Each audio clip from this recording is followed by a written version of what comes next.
Hello, my little Liebfrau Milches, and welcome to the Friday edition of Moohead Radio. I'm your host, a big and furry bovine. Joining me as usual, we have Rox. Hey! Oh, God.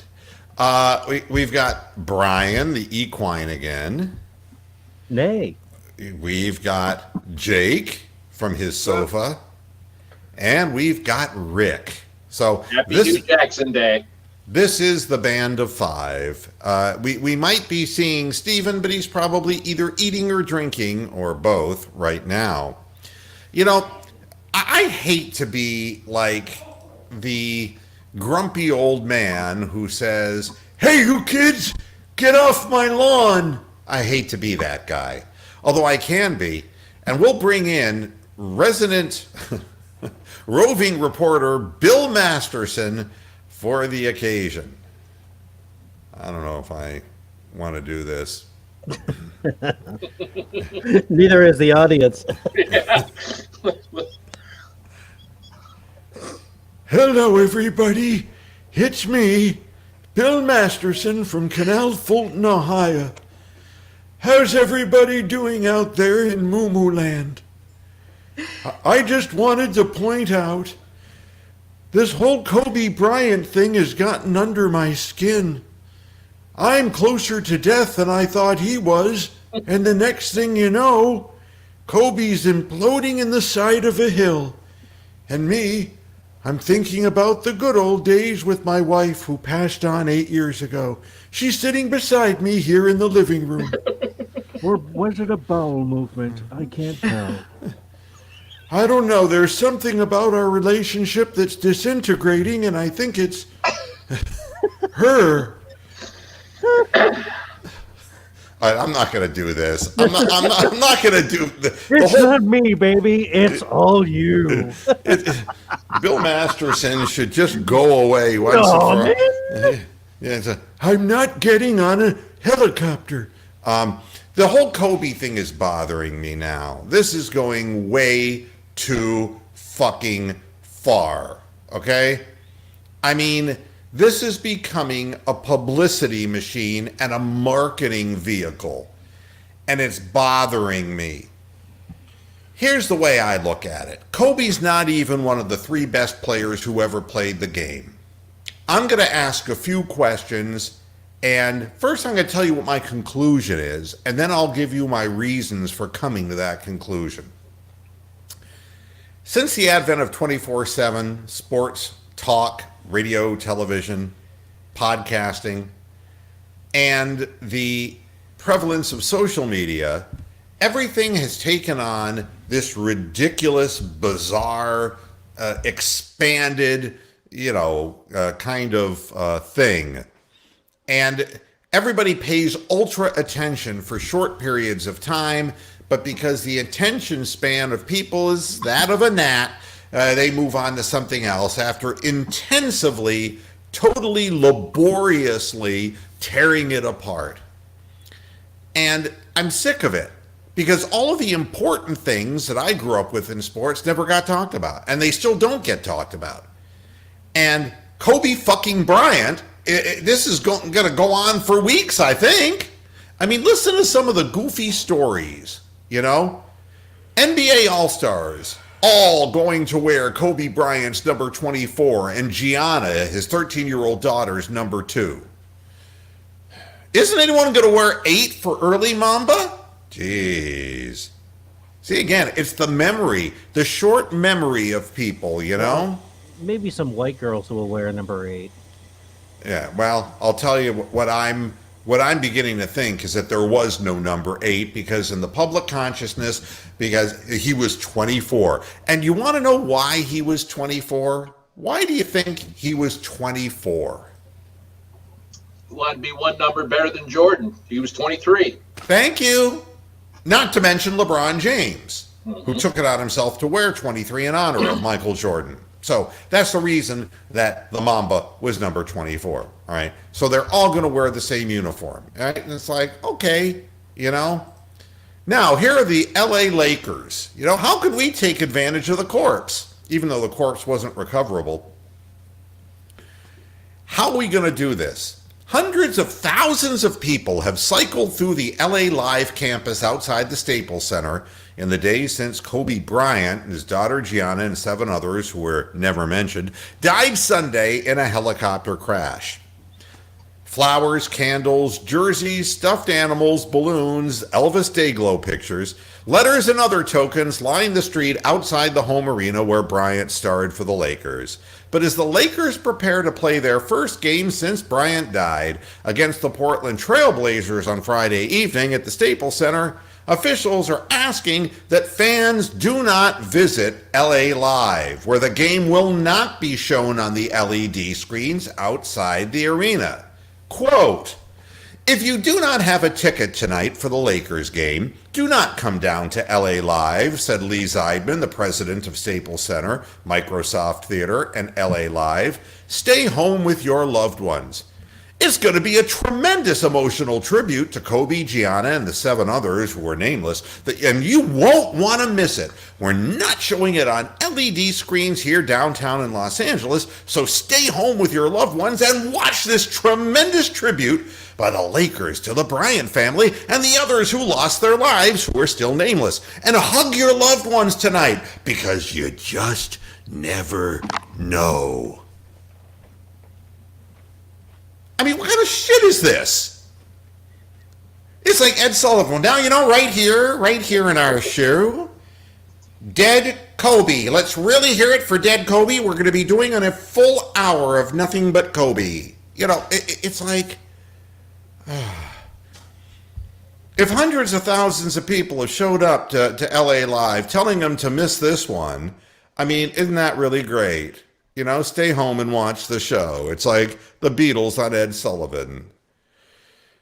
But it doesn't end there. It's 5 days, since the Lakers played, and 6 days since Kobe died. And the Trailblazers' Carmelo Anthony not ready to play after the death of Kobe Bryant, and he's going to sit out versus the Lakers. I don't think Carmelo's been ready to play all fucking year for the last 3 or 4 as far as that goes. Would you just man up and put on the fucking uniform and go to work? Get your fucking lunchbox, old man, and just get over it. How about this headline? ESPN. How the Lakers made it to this game 5 days after Kobe Bryant's death. They didn't take a fucking helicopter. How the Lakers made it to this game.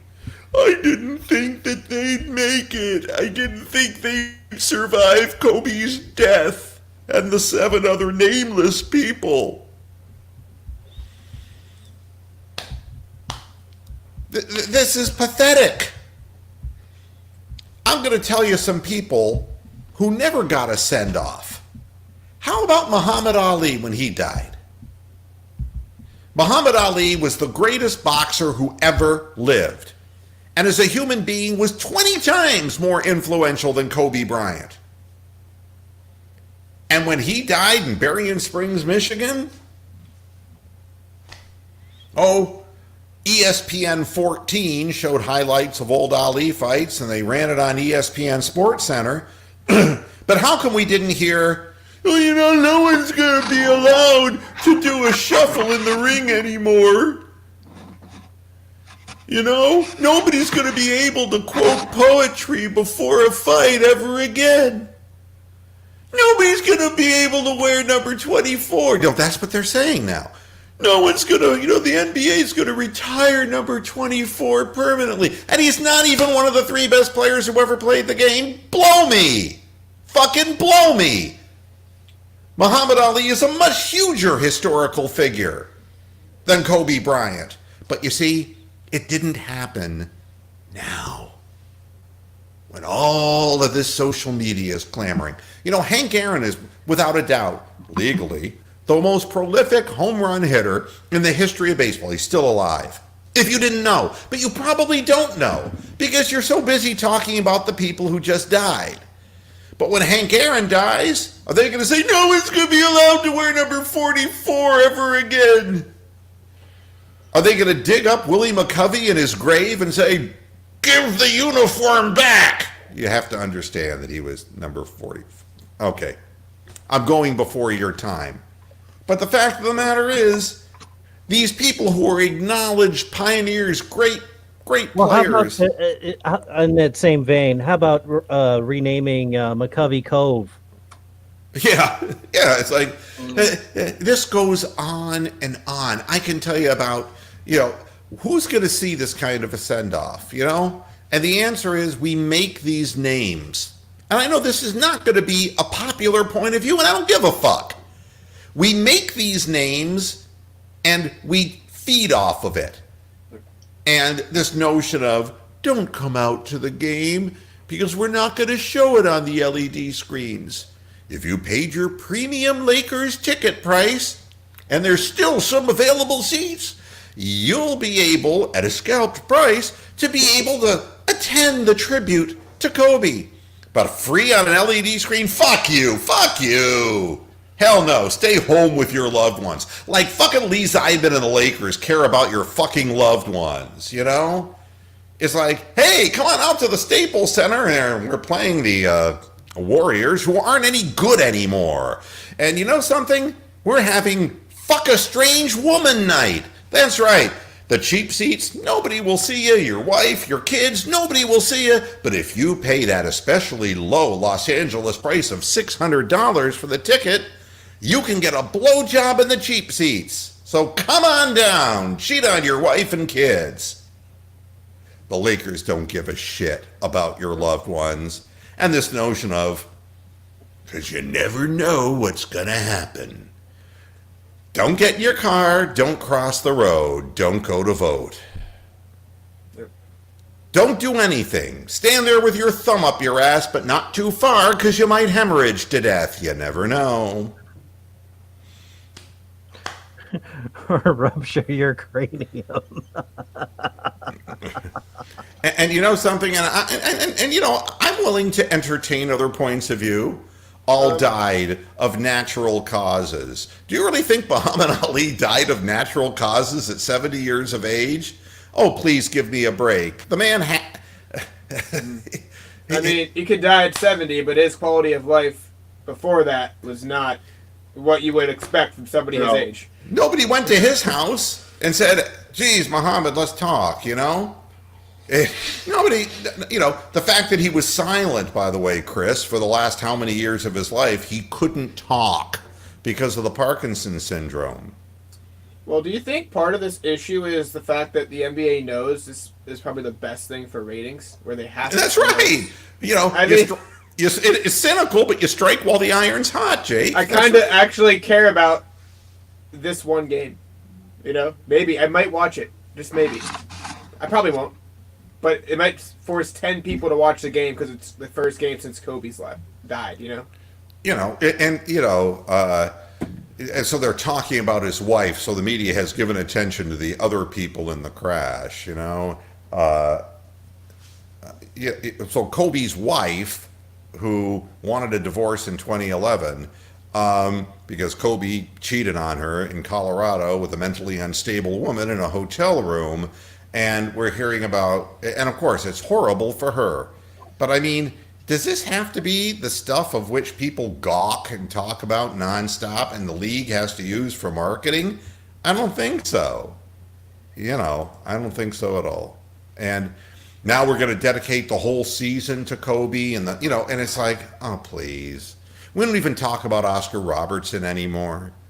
Nobody said shit about Wilt Chamberlain when he died of a massive heart attack. Nobody said shit. Nobody talks about these people anymore. And these people were more prolific than Kobe Bryant in his sport. This is, if I sound cynical, let me be cynical. Enough is enough is enough. Maybe honor the privacy and the feelings of people rather than taking advantage of the ratings. And as far as all these players say, I just can't get my poop in a group to go out on the court and play. It's like, oh, please. Please. I mean, I know it's shocking if you knew a guy, but you out there I'm pointing at, you didn't know Kobe. I didn't know Kobe. You know? Rocks didn't know Kobe. Bryant didn't know. Jake didn't know. Rick didn't know. None of us knew him. And you know, I we think do. we could blew him at a Suns game, so that's as close as I can come. Yeah, and can I comment on something real quick? Why Sure. is it the fact that Kobe? Okay, all I go back is the Mamba mentality. He worked hard at his job. Yes. Why is that such a credit to him? I'm sorry, I'm being disrespectful, but Well, yeah, because you should work hard. It's You should rare. work hard at It- what you do and get paid to do. Yes, but I mean, it's rare. The fact of the matter is, we have a bunch of young players who expect, you know, and in this vein, and I'm glad you brought this up, because there are great things to say about Kobe Bryant, all right? But all of this faux or false, everyone's going to wear this number and all this. It's all hoopla. It's all hoopla. The man's record is out there to speak for itself. The idea of what it is to actually work hard is not exactly first and foremost on the mind of today's NBA players. Headline, Giannis says Bucks not getting the respect they deserve. You know, then fucking win something! You know, respect is not something that you demand because you have this big of a contract. No title, no respect. No diggity, no doubt. All right? This is the way it works. You know, and people want credit, they want respect. But what in the hell have they accomplished? What made Kobe rare is that no matter how good a team he played on, he was fortunate right out of high school. He walked right into a Lakers dynasty. Couldn't have been in a better place at a better time. But he still worked his ass off, didn't he? And so I think that is the credit more than anything else. That's the credit that he deserves to get. But, you know, I'm going to go now and start with Rocks. What is your view on this? Do you think it's normal 6 days after a man blows up like this for the league and for the team to be doing this? Well, definitely, these are extraordinary circumstances.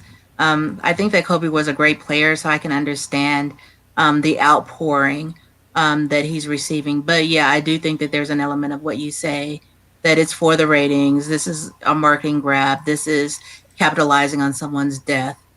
So. Yeah, I mean, it's. I'm looking at the comments here. There's some interesting comments. Bill Walton, I just can't get over the fact. Now, I'm not even going to do that. I mean, I see Bill Walton talking about the Symbionese Liberation Army. I don't want to talk about Bill Walton. Crazy motherfucker. He's still waiting for his 12-speed to be returned from fucking Portland. Yeah, exactly. Brian, I mean, am I just being the guy who wants the kids off his lawn? No, because it's just this never-ending wave of, to be truthful, horse shit. The same thing happened with Whitney Houston. The same thing happened with Michael Jackson. It's like it's just what apparently the media craves the most. Someone who was at the pinnacle of society just suddenly wiped off the map. And you're right. To me, he's not one of the greatest players of all time. The greatest players. I mean, in the top 5. And he has promoted this uber selfish, it's all about me mentality, his Mamba mentality, where I'm going to take 46 shots tonight and the rest of you guys can go fuck off. You know what I really got? I got vomitously ill when I read I was watching Kobe's last game where he scored 60 points by hoisting up an incredible, like more than 50 shots in the game. And the team that they were playing against, I forget which player it was, said, "Oh, we didn't let him do that," and they were just letting him shoot the ball at the end of the game. And it's like, if we're just gonna fucking lie about this shit, it's like we made the storybook ending, and they still didn't win. By the way, the Lakers didn't win with Kobe hoisting his It's 60 Brett points. Favre falling down so Michael Strahan can get the sack record. Yeah. I think it was Gordon Hayward from Utah stepped into the lane so that Kobe might get another shot so they could hit his 60 just in case he thought maybe that he might miss the shot. And that Gordon was Hayward that did it. And that's the guy who denied it. You're right. I hope he breaks his leg or his fucking. Probably did a couple of years ago when he was with Boston. So. Yeah, I know. There's always hope it could happen again. I mean, why do you make up stuff? The story of Kobe Bryant is great enough as it is. And Kawaki is saying people want Kobe to be the new NBA logo and Jordan should have been the logo a long time ago. And you know something? Who gives a shit? The NBA is the NBA. People are not logos. People are people. And the world doesn't start at Michael Jordan, okay? I want to say this to every young viewer out there. The league didn't begin with Michael Jordan. Contrary to public belief, there were actually good basketball players and great basketball players long before Michael Jordan. But, I suggest going and watching old ABA tape of Dr. Julius Irving. Watch some Connie Hawkins, too. Yep. The NBA logo does have a pretty bad history as well because Jerry West did not know the photo shoot he was in was for the logo. Wow. And he has not made a cent off that, and he can't because that's the NBA's property. Isn't that lovely? Yeah, so Yeah. that's And that's why actually, he's dribbling in an actual game. yeah, he didn't. That is a picture of him. He does not have any permission over, so he has no choice. It's really And the original thing back in the early '80s was Jerry West turns into the NBA logo at the beginning of the broadcasts. Yeah, it's to me. I don't care what the NBA does to market itself, what the logo is. I don't really care. All I'm saying is it's a much bigger picture, and this is what we have today. Is this concentration or focus on social media, and it's a drag because life didn't just start. We're ripping Baker Mayfield because that's the thing to do now. And you can sit there and say, and I'll talk about, remind me, Rick and Brian and Jake and Rox, to talk about the Baker Mayfield thing because it ties in, to the same thing. And it's, and if you want to know the final headline, why do we have this focus on who is the greatest?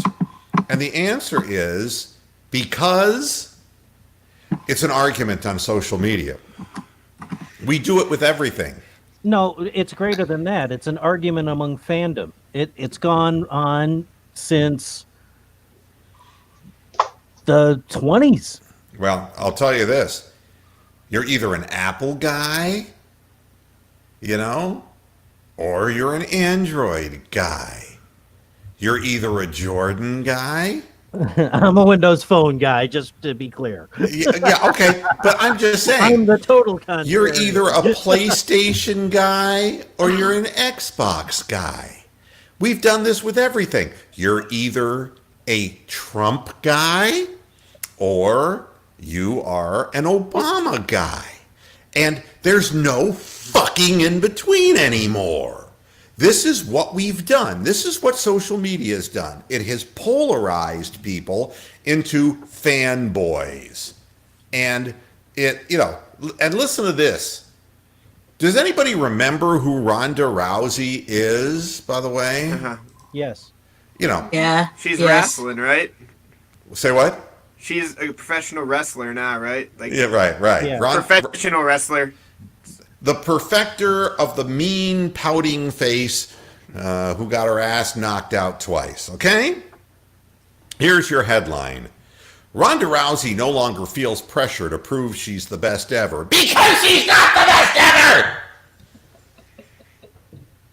You can't market somebody into this. You can't do it. Ronda Rousey stepped into a ring against Holly Holm. And one kick later, and then to prove that it was no fluke, she was knocked out by Amanda Nunes at UFC 207. So, what is the deal? She's been knocked out cold twice. She's not the greatest of all time. Stop this shit. Yep. Also, during her time, they protected her from Cyborg. Oh, of course. Because Cyborg would have destroyed her, so she couldn't even fight the best of her generation. And you get this. This is what Ronda Rousey says about, how she's come to grips with the fact that her losing was important for the future of women in the UFC. You want to talk about a great rationalization? Listen to this. If I just retired undefeated and left all those girls there, they wouldn't have had any credibility because I wouldn't have given them any. What am I missing? And she goes on. So the way everything ended up was for the best. It could have been for the division because they got to take my credibility and run with it instead of letting me run away with it. You couldn't. You got your ass knocked out. I mean, who says this? And she never fought again. She fucking never fought again. Cowardly too. What would happen if Muhammad Ali, when he lost to Joe Frazier, said, "Good night, everybody"? I mean, the stuff of which legacies are made. I mean, come on. On And the remember upside, what he probably happened? would have lived another 10 years. But remember when Ronda lost, what she did, the first fight? I think bled. She What? cried on Ellen and said she had suicidal thoughts about losing. Damn. Should have followed through with her primary instinct. I mean, this is stupid. It's just totally stupid. I gave these women their credibility. No, they earned their credibility by knocking your silly ass out. That's what happens. How many people knocked out Muhammad Ali in his boxing career? Ended the fight by knockout. 3, 2. Holmes? Holmes. And that was when he was shaking with Parkinson's, okay? Yeah. And Holmes did not knock him down. Poor Ali was cowered up in the corner and he was taking too much punishment. And Angie Dundee stopped the fight. He said, enough. I can't watch my favorite guy and the greatest fighter of all time go out this way. But I'll tell you one thing.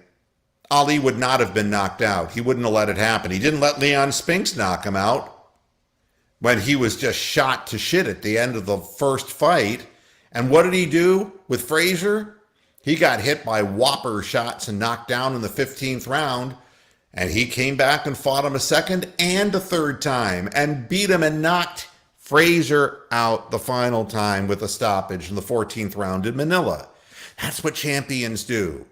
That's how winning's done. What we can say about Kobe is that he won a number of titles, and that's great. Did he do it by himself? No, but nobody does. LeBron didn't do it by himself in Cleveland. Nobody does it by themselves. Shaq didn't do it by himself in Los Angeles, and neither did Kobe. Or in Miami.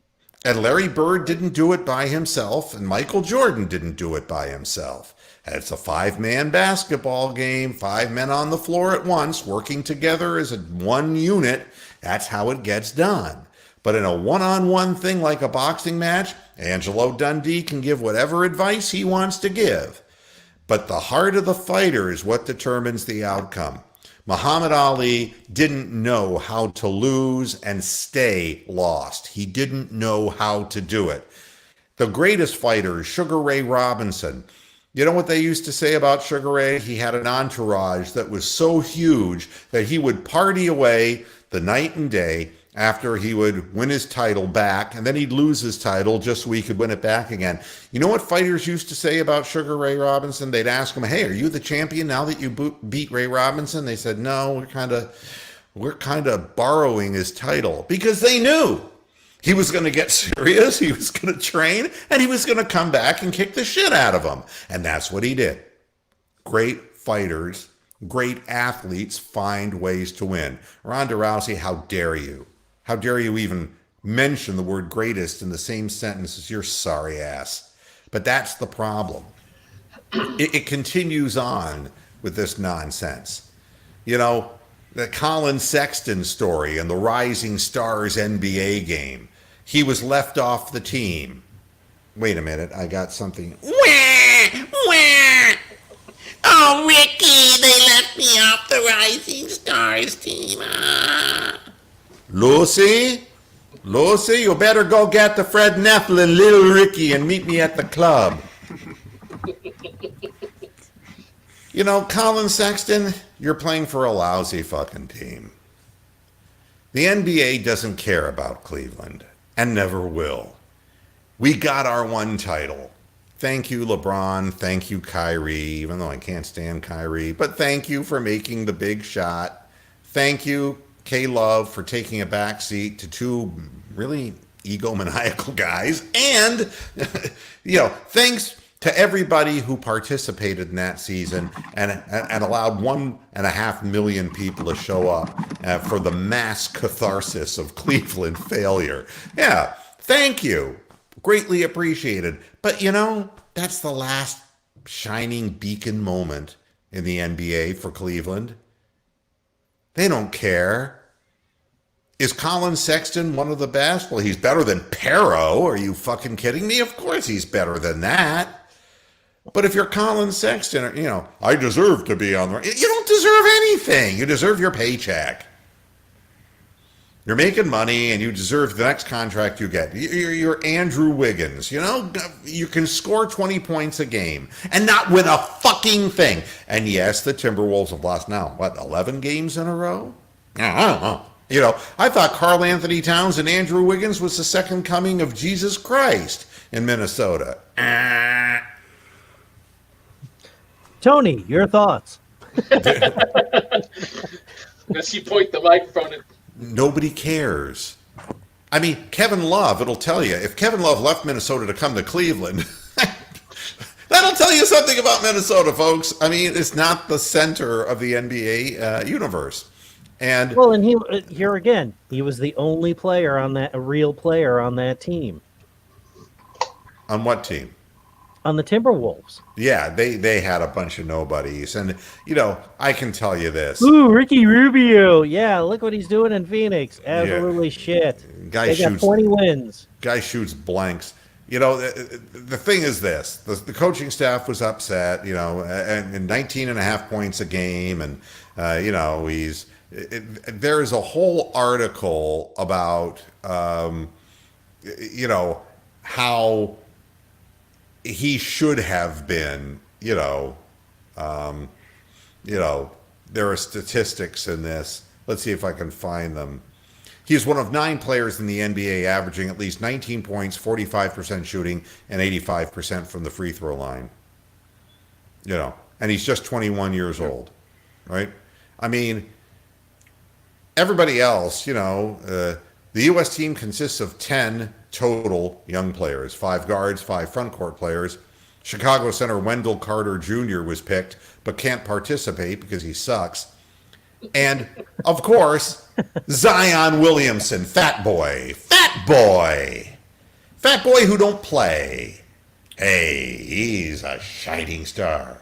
Shining star so you can see What your life can truly be. what the fat man gonna eat. Yeah, come on, sing with me. Well, I'm looking it up now, and there's no bonuses for making any All-Star event, so I don't know why they care so much. Well, because It's a prestige thing. That's what it is, man. That is. and meanwhile, you got Miles Bridges. I mean, I would rather see Lloyd Bridges, in his scuba outfit than, fucking Miles Bridges, please.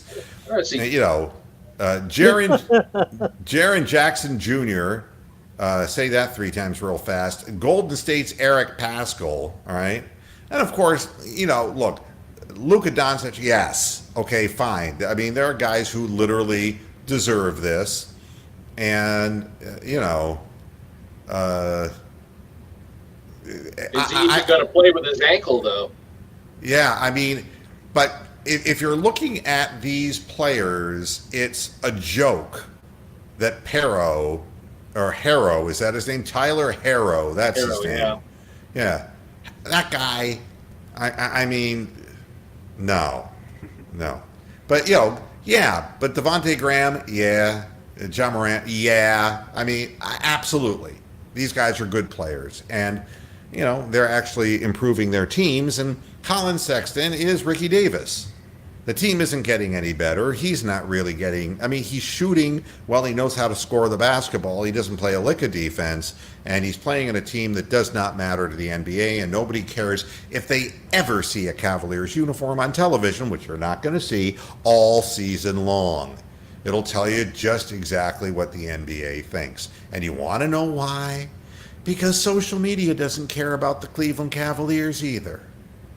Nobody would talk about if the whole Cavalier roster blew up in the side of a mountain. It wouldn't last for fucking 6 days like Kobe. The whole fucking team. If the Marshall team died again! No, that's Marshall. They were Marshall. No name recognition. God, Coach K gets a cold, and we're going to hear about that more than if a bunch of people perished in a plane crash from a small college. I don't know. It just pisses me off. The whole thing, and I know I sound bellicose and upset, but I'm just looking at comments here. Bronk obviously doesn't like the NBA, and to tell you the truth, I really don't either. I don't watch it. I watch the Cavaliers, and that's the other thing I want to talk about is people who keep saying, if you actually watch the games, and it's like, oh, please. I'm watching the game. I'm watching them lose in every conceivable way. I'm watching. It's another inbounds pass blown at the end of the game. Oh, look, it's Colin Sexton dribbling into the lane against 3 6'10" players. He's lost. He's a Lilliputian. It's like, Darius Garland shooting his two-handed WNBA three-point shot. Make it stop. It's not fun to watch, but I'm watching it. And I'm just reporting what I see, and the team record agrees with me. And all 36. All you butt pirates on Twitter, go fuck yourselves, because you're watching the game and God only knows what you're seeing. If you think this team's getting better, Kevin Love's going to be off the team, and even if he's not off the team, he'll age and he'll end up in a wheelchair with the Cavaliers. They won't raise his jersey to the rafters. His whole wheelchair will be literally raised to the rafters. Man. In fact, that could be the new logo. It'll be a Lance and his wheelchair. And that's the other thing. Bronk brings up a good point. It's like the Jimmy V Awards, That's still going. That's pretty good, I guess. Well, let's bring Stuart Scott out before he dies. You don't want to be the guy who's selected because you're not going to live. This is not good. Look, tell us, Rox. You're the purveyor of hope, aren't you? I am. You're a positive person. You say there's always hope. Not when they put you on the Jimmy V special as the honored person. There is no hope. No. What was the name Pat Summitt had? The women's coach from the University of Tennessee.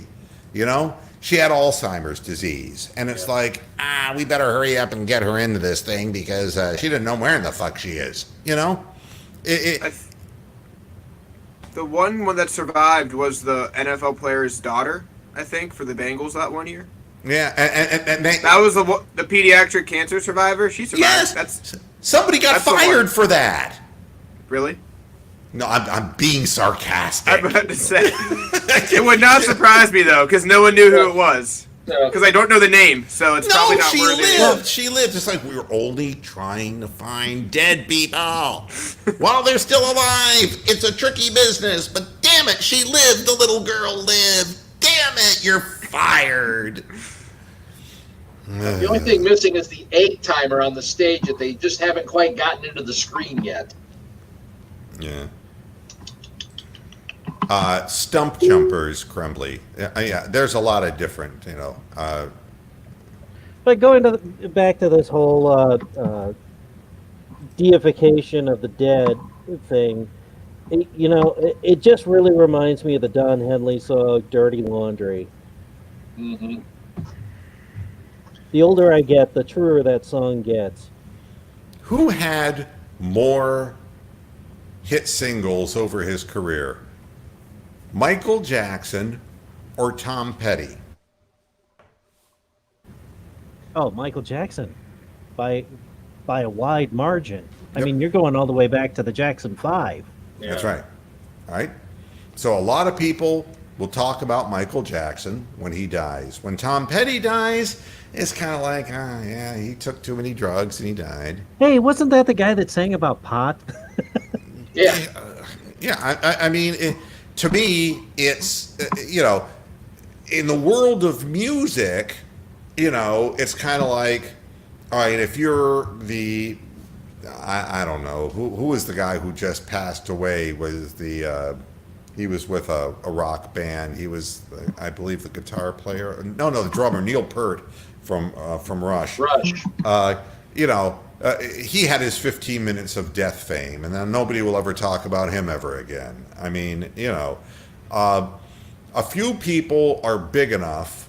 Whitney would be big enough that, we get specials of slow motion of her sinking under the tub, Well, to me, the next closest would probably be McCartney when he dies finally. Well, John Lennon, I mean, I remember where I was when John Lennon died. I mean, I was on my way to work. And, it was crazy. I was in the second grade.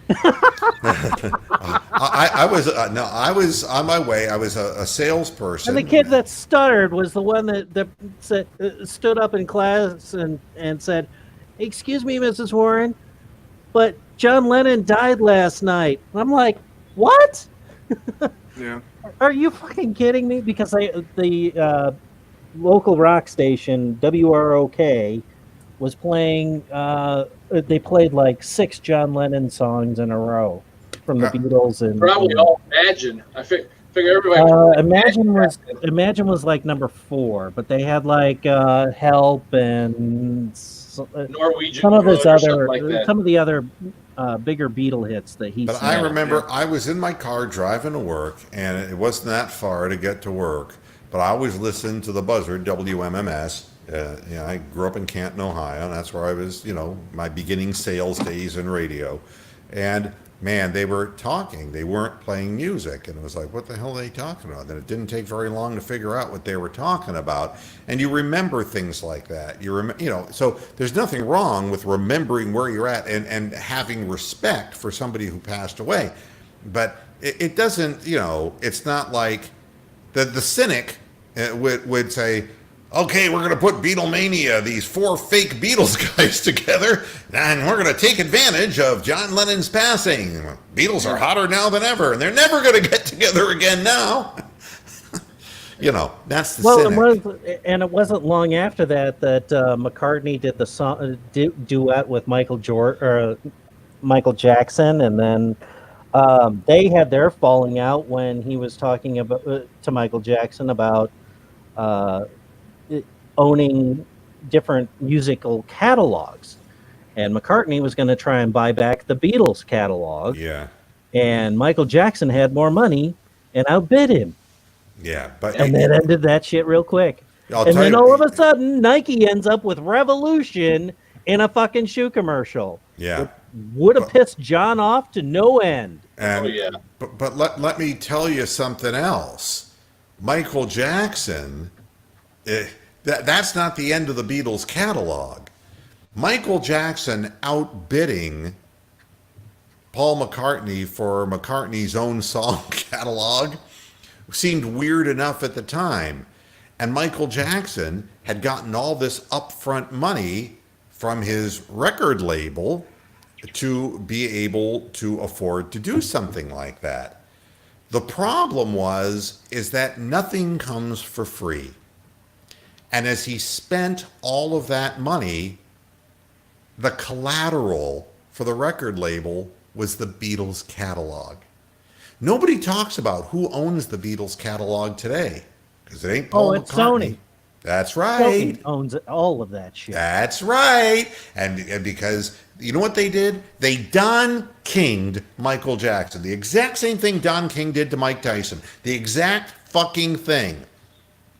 They let Mike Tyson live in a big mansion, drive fancy cars. None of them were his.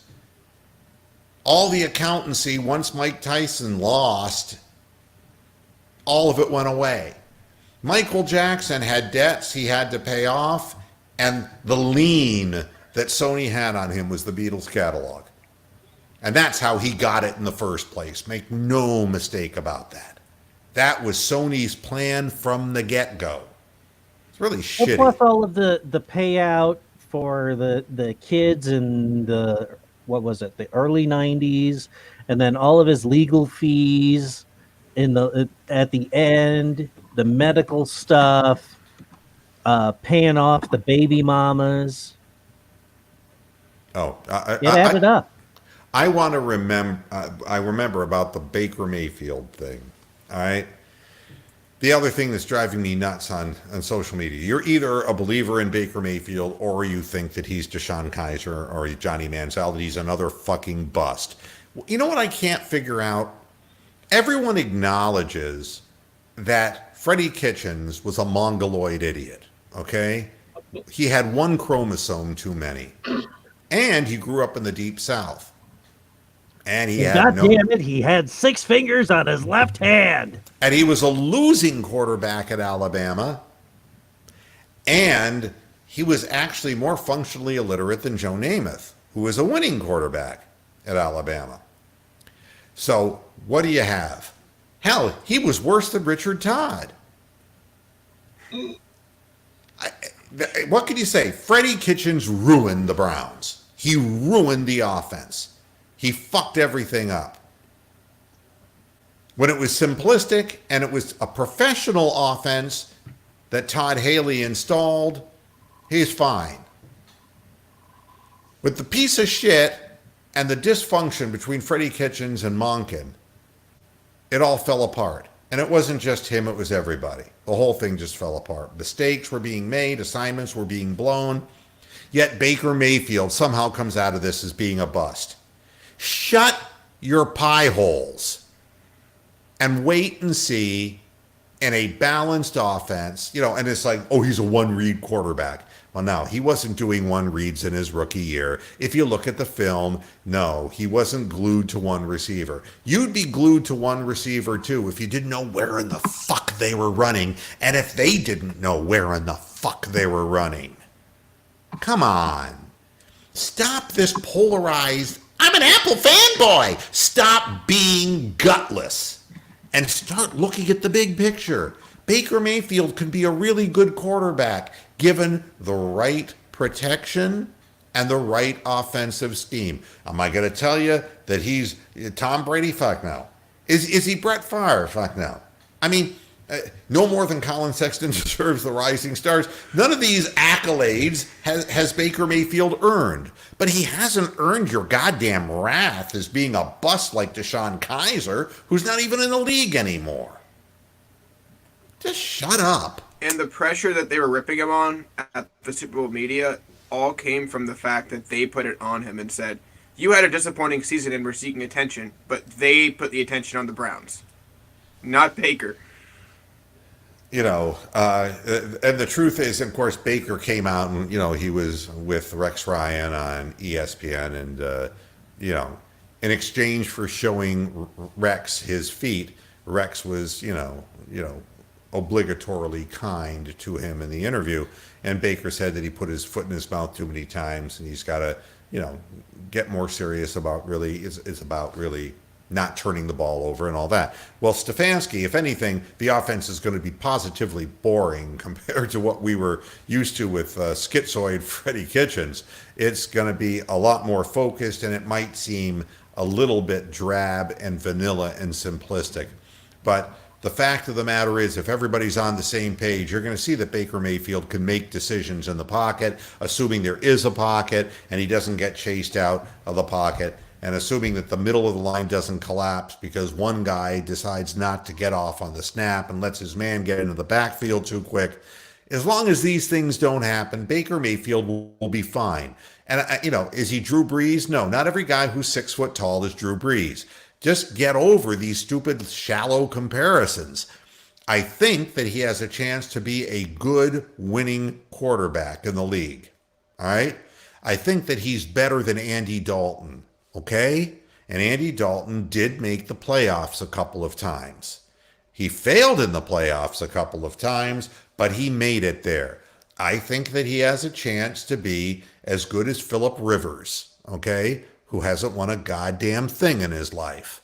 All right? But he's, you know, I think that there's no reason to, he should have a good long NFL career as a starting quarterback, not as a backup if he stays healthy. So, you know, everybody wants to just jump on this bandwagon of excoriating people, and it's just not necessary. And Jake, you have something to say? The other problem was as soon as they looked at the game film, you could easily tell what Freddie Kitchens is going to do with a given down and distance.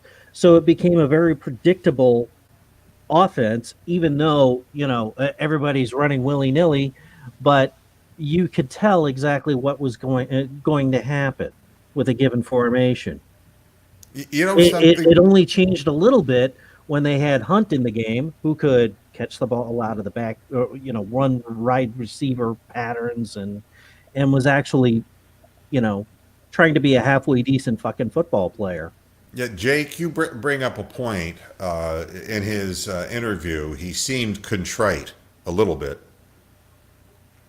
Yeah, overall, the confusion I was having, that whole set they had, was, it was like they were saying Baker has to stop putting the pressure on the team, but the media did the pressuring to begin with, and they seemed to turn when their prediction looked bad. It wasn't about what Baker did poorly or well. It was about the fact that they were wrong, and they had to spin it that Baker put the pressure on himself when the media put the pressure on Baker.